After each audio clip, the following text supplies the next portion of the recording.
I think that's a good one. Letting your kids fail.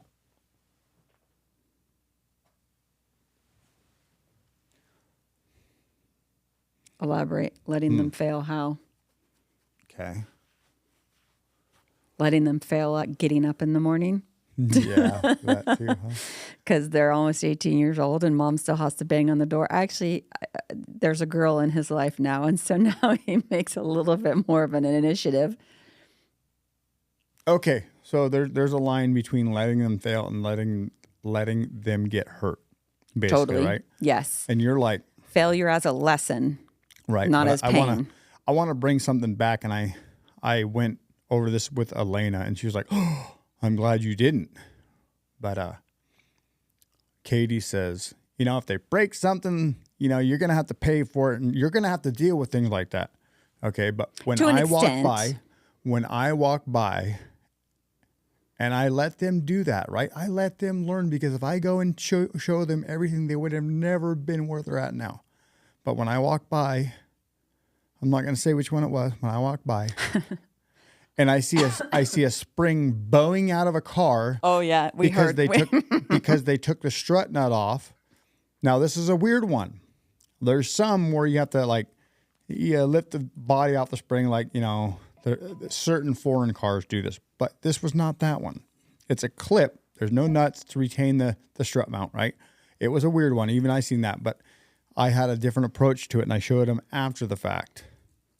When I walk by this car and I see a spring bowing out of it, and I see his face in front of that spring without a caged nut on top of that strut mount, and I go, WTF are you doing? And he says, what? This is the only way I could take it off. I says, don't you ever do that again. I says, you almost lost your face. I went and helped him figure it out. And it was a weird one. It was just this retaining clip that held the top. I've never seen it myself, but I says, grab the new strut. We looked at it. I says, here's how we would have done this. Go to your repair manual, right? Because everybody takes the strut nuts off, the strut mount, the top of the mount through the body, and then you drop the strut out, whatever. This, he uncaged that strut nut, right? But it was everybody may say, oh my God, he did not do that. No. This is a weird Jeep where there's just a retaining plastic clip that holds it into the body. It was so ridiculous, right? And thank God there wasn't any tension on the spring in the first place, like barely any tension. Like I went and relieved it down, the spring flopped around there. Cool. But if that had been something where it had a really good amount of tension, it would have bowed that strut out of there, and it would have smacked him in the face, and he would have been in the hospital. So there's time where we need to have some educational classes and say, we don't ever disassemble a strut this way. Now that became an SOP at the shop. He will never do that again. Neither will Alec, because they heard me yelling through the shop going, we heard you in the office. Your office. face, leg, or whatever that may have been. That could have been really bad, right? Right. But I think there is a difference between safety failure and actually letting them fail to learn. See, and my brain went to, there is a difference. Your oldest son, YOLO, you only live once, let him do it, bro. That's where my brain went. But he's a totally different personality. Yeah. He is the laid back, whatever. I know, but I'm just saying that's where my brain went, is like, okay, don't ever help them. When you see something like that, just put your blinders on, walk on by, and cross your fingers and hope that they make it till tomorrow. And it's like, no. My heart rate skyrocketed. My smoke came out of my ears. I'm like, what the hell are you doing? Do you not realize what there's a difference? Happened? There is a difference between safety. Are you going to hand the 2-year-old the keys? Yeah. And teaching. Are you going to hand a 16-year-old the keys? So there's a difference. One is a safety issue. You're not handing a 2-year-old the car keys to go drive the car. Whereas a 16-year-old knows a little bit, can do things, and he just needs to be taught. Right. it's not well, I mean, 16-year-old driving is a safety issue, but Right. it's not, letting them fail to learn, letting him back into the mailbox, letting them, when they're learning to drive, Yeah. let them make their wide left turn. I turned right to go. Yeah. Letting them make their wide left turns because they don't know how to handle the steering wheel yet, Right. so they do this, Right. little things like that. That is a failure to learn, things like that, where they're going to fail at something at that experience because they're learning it versus safety. Don't drive on the wrong side of the street because that's a safety thing, Yeah. right? You need to get in your own freaking lane because if you drive in this lane, we're going to all die. If you Right. drive over here, you might make some mistakes, but we're not going to necessarily die, Right. right? There is a difference. So yes, they still need the failures because I think that's a lot of the hands-on textile learning aspect of working on cars. Right. Right. But when there's something that's going to take somebody's face off, like a split rim or a spring hanging out the wheel well or wherever it's coming from, that's a safety thing. Then yes, that needs to be addressed for sure. But if they're going to break off a stud and to learn a lesson, you have to Right. replace a stud, Right. then that needs to let them fail at it. Right. Let them figure it out. Yeah. As long as you're coming in, you're quality checking, you're making sure everything is good and okay and all that kind of good stuff. But they need to, how did you learn? You failed. You failed a lot, And now at 46, you can say, I am a master tech because I failed this many times. What is that? Is it Michael Jordan? How many, I failed the Michael this many Jordan, right? times to make those 3-pointers or whatever it is. I'm not a sports then person.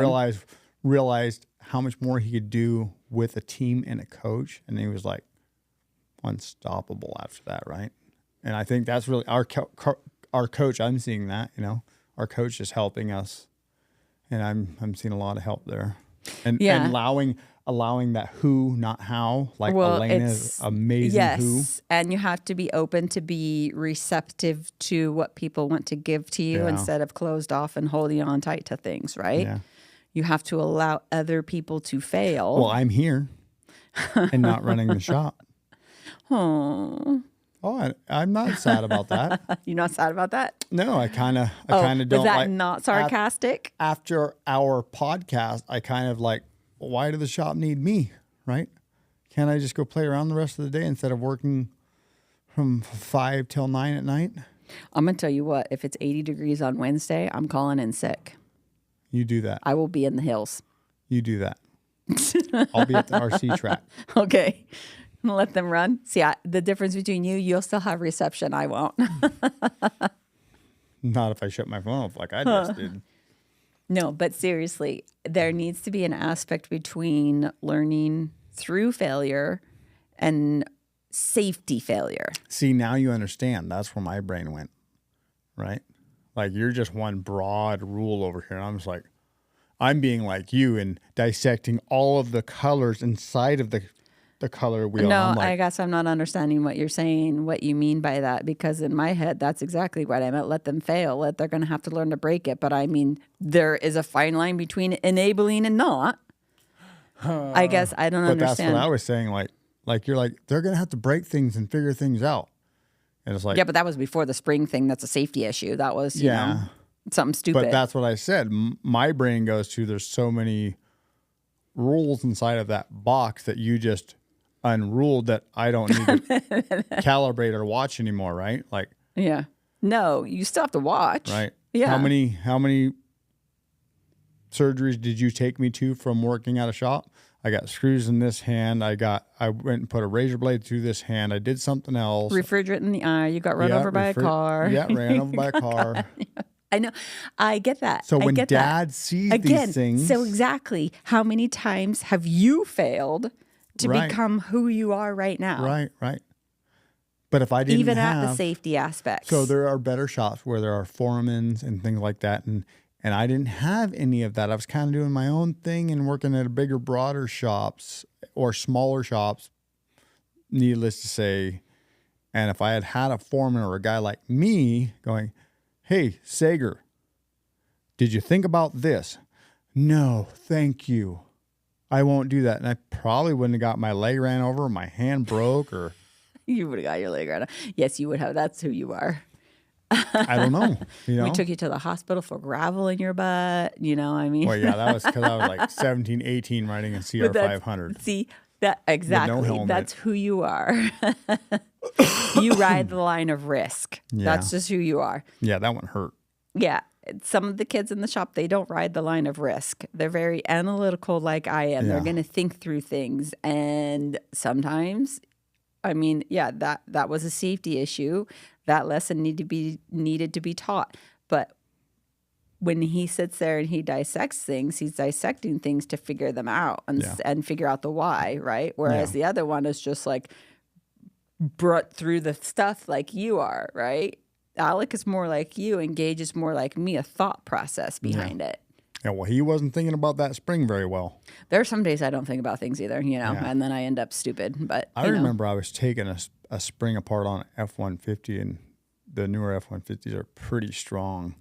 And it was in the strut compressor, and one of the coils let loose, and it allowed the bottom of the strut cartridge, like it had a sway bar pin bracket hole, and it had like a ear hang, like a piece of metal hanging off of it, right? And it's where the sway bar link goes in, and it spun that around so fast when it kind of uncorkscrewed on me. It didn't come all the way apart, but it snapped it like instantly hard and fast, and it took a big chunk off my finger and it made it numb for about a week. And I was like, oh my God. And I think of Gage, and if that spring had if it was under a large amount of tension like that F-150 and it bowed sideways and smacked him in his face, it would have knocked all his teeth out. Crushed your skull, right? Yeah, totally. I get that. Like, that is a safety thing. Yeah. That 100% needs to be stopped and addressed in the moment of time. Right. Done. Get out of the way. Go back to the book and look at the procedure. Yeah. Right, because if he would have looked at the book, if it's breaking off a stud off of a tire or wheel, then, okay, learned my lesson. Don't break the stud. I have to replace that stud now. And, you know, and we have to eat that cost because it was our fault, right? You know, that's what I meant by that. I'm just thinking what could have prevented this on how to disassemble that strut out of the vehicle. He could have went to the book, which we have all the, everything's in all data or all data, or Identifix, whatever. There's repair procedures that tell you how to take it apart. There's freaking free YouTube, right? Yeah, and that goes back to the conversation of flat rate. They're not flat rate, but there needs to be a fine line between their productivity and the flat rate, because why we do pay them by the hour plus bonus. I don't want them costing us $100 an hour. Yeah, because that's what it boils down to when they're being so inefficient. I don't think maybe they don't really know that or didn't really fully realize how much they're costing, and I don't think really they not realize. making any money. I don't think anybody realizes. I don't think the own technician in a shop outside of not being an owner realizes, oh, the owner is charging $150 an hour and I'm only getting 50 of that. Yeah, I'm only getting 30 of that. And it's like, nobody. Yeah. Nobody. I'm only getting 30 of that 150 if I'm lucky. We only charge per hour on what the job calls for. And you just spent 2 days on a 4-hour job. Yeah. So you tell me where that cost is really going. Yeah. We're breaking even, or I'm basically giving the job away right now, and you don't really fully realize that because the efficiency is so far below. Right. That goes back to the conversation of the safety aspect of, okay, give them an allotted amount of time. So, we can go through that of helping them not fail, right? Because that's what, there needs to be some failure aspect in there to allow them the space to fail. Yeah. But also give them the resources that if they do fail, they can rely back onto like where, what, how did that happen? How could I make it better? Where could I go next time? Not a why did it fail, you know? But so yes, let's give you 30 minutes, or let's just say, to look this up on your repair manual, on your Identifix, on your motor, on your wherever you're going to, my Chicolette book. You didn't catch that one, but in the book, in the book of how it comes apart, right? So they have a certain allotted amount of time, and then they go work on that. Yeah. Right. That needs to be like 1, 2, 3, ABC, if then this. Yeah. And I think for that, having what you said, yes, that's great. But I love the video aspect of it because I can read, like when I first started a long time ago, we didn't have all the videos we have now. It's like the time, I remember in 97 or 98, I was doing a timing chain on the Triton V8. And I figured that out all by book and reading, right? But yeah, because YouTube and it was wasn't 97 or 98 when I was doing it. So that was a brand new. From your Chicklet book? Yeah. Chitlin. Oh my God. Yeah. They call it, her and her daughter calls it Chitlin. It's Chilton. Oh my God. You guys got me saying it. Anyway, but I would go to the book and I would read everything and go through and go through and go through. And then, I would eventually, I'd get it, I understood it. But now I like to go into like, certain vendors or certain suppliers like Melling. You can go get an actual video on timing chains because they sell the kit and you get a professional technician. So I Great. love So then videos that's what like you that. do. That's what you do to set them up is like, here's your book of resources of where to go. Yep. Go. Yep. And if there's not much on that job, then I will help them figure it out. And then I'll go find a good resourceful video that's legit because you can, doing it so long, if the guy knows what he's talking about or if it's a professional video, then it's good or it's bad. It's like, oh, don't you watch that one. No, we're not doing that, Yeah. It's like Joe Schmo in his backyard. And some of those are really good technicians like me that are just trying to get a video out there and get some likes and views and get known, so there's that too. But yeah, no, and I know there was, when I was listening to the Changing the Industry podcast, they were talking about somebody who, and I know, and he annoyed Eric, me. the car guy? No, he was a broadcaster, like person in the news, right? Mm-hmm. Who turned into teaching cars, and just, I don't know, the way he presented things annoyed me. But you know who I'm talking about. I just don't know his name. And the second I know who he is or find him, you'll be like, oh my God, yeah. Like they did not like him, but he has the production value knowledge of making a really nice video. Yeah, I think I know who you're talking about. I can't remember now. We already listened to it and you're like, oh, but he's so, Yeah, he he's read right. me raw. Yeah. He was too Then you got excitable. Yeah. I don't know how to say it nicely. Yeah. Well, then you got like, Lucas and David's all about the fear, but Yeah, and I wonder though how much teach of by that. fear, right? Okay, I know. But I also wonder again how much of that is truly show and how much of that he actually does. Yeah, and you can hear right if you he's can hear just Lucas talking laughing smack. in the background. Yeah, if he's just talking about it. smack, like here I am for the podcast, and I just want to be out here to talk smack to everybody. Fine, whatever. I get that. But how much of that do you actually take back into your shop? Because if that's how you actually truly run your shop, like you've created a culture of fear. Yeah. I don't think so either. But I don't know. Shame. That's what it is. Shame and fear. Yes. That's him. Yes. Oh, see, there's the yes. The shame. I don't like the shame part. No, I don't. No. It's the lowest energy on the level of power versus force. If you read that, there's levels of energy, and shame is the lowest. Yeah. And it's not okay to put somebody into a shame state. Not okay. Not good. Yeah. It's not okay at all. That's you want to get me on a soapbox again, you're going to get me on that soapbox with the whole hustle culture. Those two. Hustle, yeah. No. That ties in with the shame, don't it? It does. If you're not able to hustle and be strong like me, then you're bad. Yeah, then you're not on the same level, and you need to stay over here. Yeah. Kind of like that.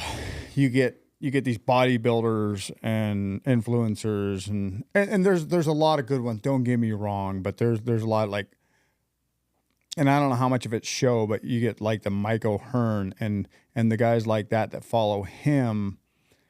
And they're like, I'm alpha male and I have all these females and it's just like, I don't like those influencers. Like people like that, I'm not on that side of TikTok. I know, so but I don't know. It's like so and so follows him And after you found out a certain thing about that guy, he's the Michael Hearns type, and it's okay to treat your women like this, and you know, you know who I'm talking about. Like, and that's the type of person, like, I used to have respect for that person, and now it's like, I don't care how big and bad you think you are, Michael Hearn. We're on different levels, bro. Like, I will go do what I'm going to do. You need to stay out of my way. You may think you're an alpha male, but you really don't want to know who I am, because I want nothing to do with you now. You're a bad person. You treat women like they're crap and they're nothing. The one that I told you a couple weeks ago that I was like, Yep. I can't believe he does that to her. Yep. That's horrible. And- yes. and- And no, that's not an alpha male. No, it's not. Nope. You want to know when an alpha male actually respects women? Yep. It walks by their side, Yep. has feelings, shows the emotions, Yep. understands their emotions, Yep. and actually apologizes and comes back to you for their actions that they did wrong. And trains the younger ones to, you know, no matter what, you like, if I seen a kid or a woman in need, like, you know, my life would go up first, right? Like, no ifs, ands, or buts. And it may suck to really realize that, but it would be like you or somebody like that. Like, I want my kids to know you help the ones in need when they can't help themselves. And this guy, like, they have no clue how deep I can go down and how far I can reach. And they have a son. Yeah, no. And what are they teaching the son? It's not okay. This is not no, good at I was all. disappointed in that, because I did look up to that relationship a little bit. Like, this is amazing. Yep. They are a power couple together. Yep. And then I found that out, and I was like, whoa, what? Yeah, you don't do that to your significant other, right? No. Things like that. Just And then to have it come out in public, and whether she knows it or not and is just ignoring it because maybe she doesn't have a way out. And I get that, because, I mean, my first marriage was an abusive one, right? You know that. or hopes and prays that, you know, It's going to change. that, yeah, because that was the one for her forever, right? And, Yeah. you know, I think that's who that person is. Like, the biggest heart of hearts I've ever seen in a person is her. And it's like, wow. Yeah. I know. It sucks. I feel bad Yeah. for her and their son. Yeah, but you get all these big, buff, bad influencers that think they are something. And But that's just it. They're just influencers. And the Right. world has come down to, I need to live my Instagram life. And reality Yeah. is, behind the Instagram life, we had a customer come in who the husband was an influencer, and the poor lady was crying to me. Like, Yeah. because it's, you know, I mean, that's the real life behind the influencer lifestyle, is this person now has found fame and fortune, and they are leaving their family behind, or they're not including their family, or it's all about me, me, me, me, me, because that's how they're getting their validation in the world, is through their Instagram or whatever Yeah. platform it is. They're being validated by that platform and not real life people or internally, which, don't give me another rant. Don't give me another Yeah, I rant. know. We came in here talking about teaching kids how to fail. yeah. Well, teaching, yeah. Well, let them struggle, let them fail, but also guide them in the right ways. 100%. Who are we allowing to guide our younger generation? What are we teaching them? Are we giving the 2-year-old car keys because we think it's cool and this is going to be fun on a video, and this is how we're going to teach everybody to do it? Or are we going to teach them and guide them responsibly and say, that's not right, buddy. We don't do it that way. So I'd say let them struggle, let them learn, let them grow that strength, but also, If it comes to safety, it needs to be stopped. Yes. if it comes to safety, it needs to be stopped, right? Morally But they wrong. need, yes, 100%. But they also need to be allowed to have the space to fail Yeah. without you or me or somebody else stepping in Right, and trying to fix it for them, because Right. that's where you learn, is Right. in those failures. Do you ever think about that though? Like when we're not realizing what we're doing, what we're attracting, no matter if they think they're attracting good, in the end, they're going to look back and go, and maybe they'll never realize what they attracted. Maybe they I don't know. Like, I know for a fact for me, and if I look at my brother, he doesn't realize what he's attracted into his life, and that every cause was caused by him. Totally. It wasn't external. But we cause what we attract what we're doing. Yes. Whether we realize it or not. And you're a minority in the society that knows that, or understands that, or believes that. You think? I know. Yeah. And that's kind of how I feel about it, because if everyone realized how much they're attracting, and even I kick myself in my own ass every day, every hour, it's like, dude, stop, man. You realize you're causing this to yourself. You don't have to have a bad day.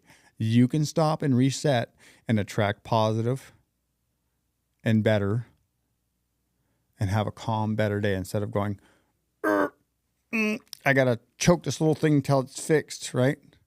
And I try. I'm a work in progress. I'm not perfect. Everybody's a work in progress. I'm a work in progress of perfection. Yeah. Right. Oh, I was waiting for that little snark. So that's all. It's like, if we really realize what we're attracting, our vibrations we're putting out, because it's all vibration. Like, we're all here for a short time. It's nothing what we really think it is here. Are we on that? Are we on that we type of can day? get there, but I don't want to get too woo on people. Are we on that type of day? I know, because Right. I can go super woo. You know I can. And even Right. my woo has been proved by science. Just saying. So, Yeah. this is why I throw headphones, or like go meditate, or go breathe, or go get silent, or go turn internal, because truly your perception of reality comes from inside of you. Yeah. And I still have a lot of my dad in me. And Yeah, totally. certain people I've worked with, from the outside, people don't see me as much, but then everywhere I've ever went, once they see the real Dan, they're like, dang, dude, like, you're on a lot deeper level than I ever thought, and you can do a lot more than I ever really realized you can do. And I think, I thought of this when we started at Fit Mania. It's like how wonderful every person is once you get to know them. And I like to ball up and not go there, but that opened me up to seeing all of the wonderful sides of every person, how unique and special each person is, no matter what, like, my brain thinks they are. Every person is so unique and wonderful. One of your patterns, like your mom, like we spoke about your mom thinking that the world's out to get her on one of the podcasts one time. That's how you were raised. And so that's what your belief, which can be changed, is of the world, is that you were taught everybody's out to get you, protect yourself, you're one and only. Yeah. And until you change that. Right. And a belief is just that, a belief. And, it's can be changed. And I'll stop. there are just, every person is failure for kids. Quit sidetracking me. Well, they're all wonderful too, I'm going to put headphones on them too. How wonderful and unique every person is, and how special each one is, until you know that person. Absolutely. And get to dive deep into them, and that all goes back to the time thing. How much time do we have allotted for all of this, right?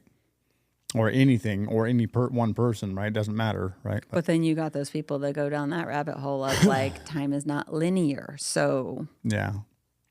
But yes, back do you to, want me? back to letting the child struggle, or the person struggle to learn. Okay.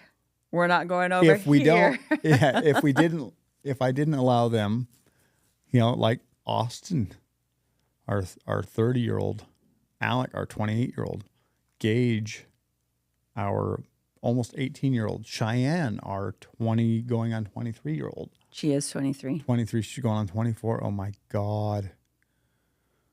Well, she still seems like the 16-year-old. You better Gage- hope she Gage doesn't watch seems it. like the You just gave her 19-year-old. more ammo to yell at you for. I love her, but she's a fruit ball.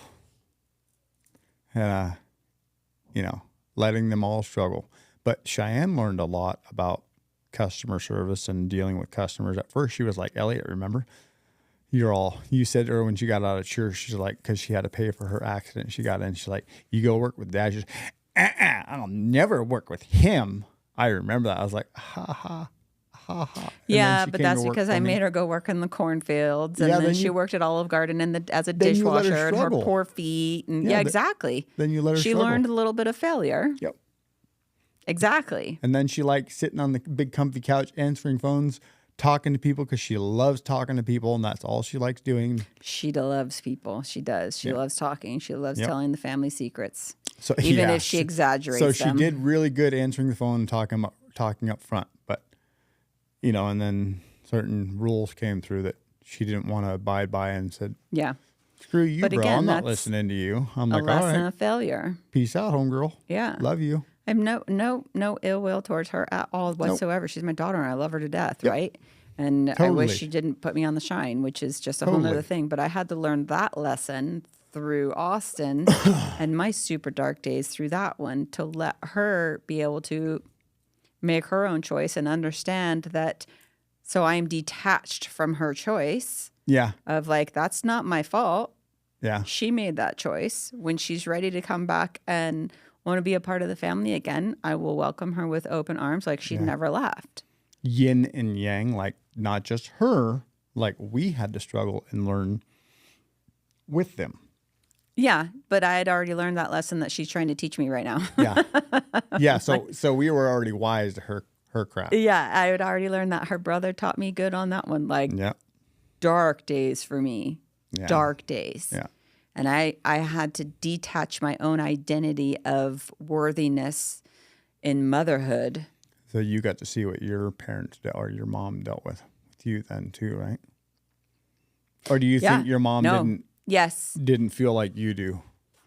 I think it was a different experience for her Yeah. Yeah. because I was a rotten little child. She but doesn't show her emotions like no, you do. No. Well, and she didn't have to kick me out of the house to protect the whole. Yeah. Right? Where we had that one conversation, I don't know, 6, 7, 8 episodes ago where I had to kick him out of the house to protect the children because there was things left out when there was tiny babies in the house. Right. Right? So it was I had to make a choice of 1 or 4, Right. you know? So it was Right. for the greater good at that point. And at that point, that was heartbreaking. Right. Yes, I don't discount I'm not saying my mom did not struggle with me at all. No, I was a rotten kid, 100%. This is why I'm like, children, you don't know, you Yeah. know? Right. I was a child of the 90s. You guys are all trying to bring the 90s back. You don't just- want the 90s back. You just hope the best for them that they Yeah, they well, make no. it through and don't. My lesson was that I had to detach my identity of motherhood, of being the perfect mom, because in the culture that I was raised in, if my child was bad, I was bad. Right.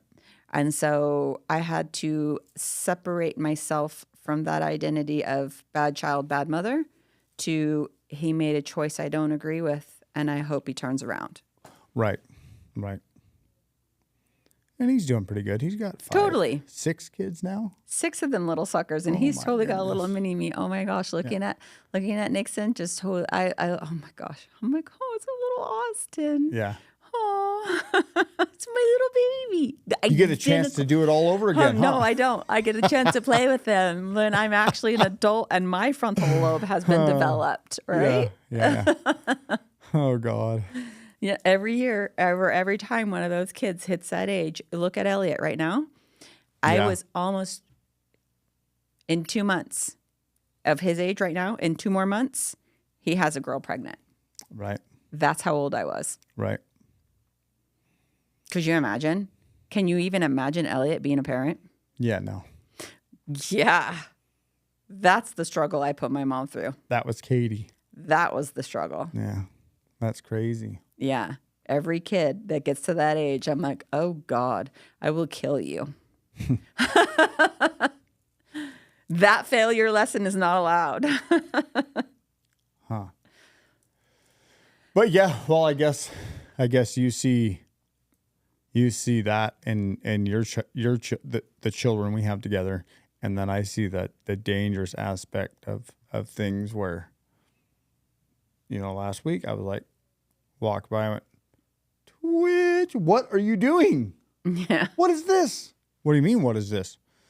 You have a spring about to come out and kill you. He did not say it that nice. No. I think the whole shop, the whole neighborhood. I think the heard whole me. neighborhood heard you. Yeah, and that's okay.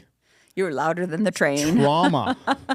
Trauma creates the memory better than anything. Exactly.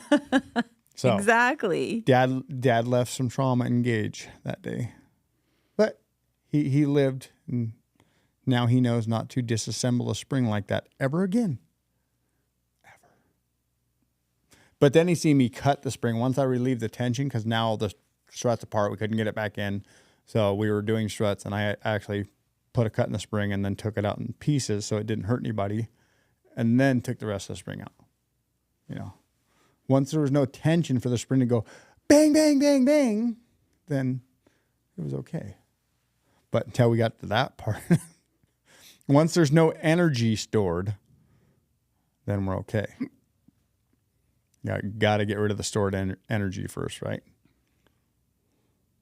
Then you can talk just like me. Like if I'm full of pent up energy, you're like, here, go do this and calm down before we can talk. And it's like, okay. And then you come in, you ready? Sure. Okay. Now we can talk. I have stored energy just like a spring. Oh my God. Or a hurricane. Oh my God. Okay. Okay. Are we done? Are we done? On to the next one?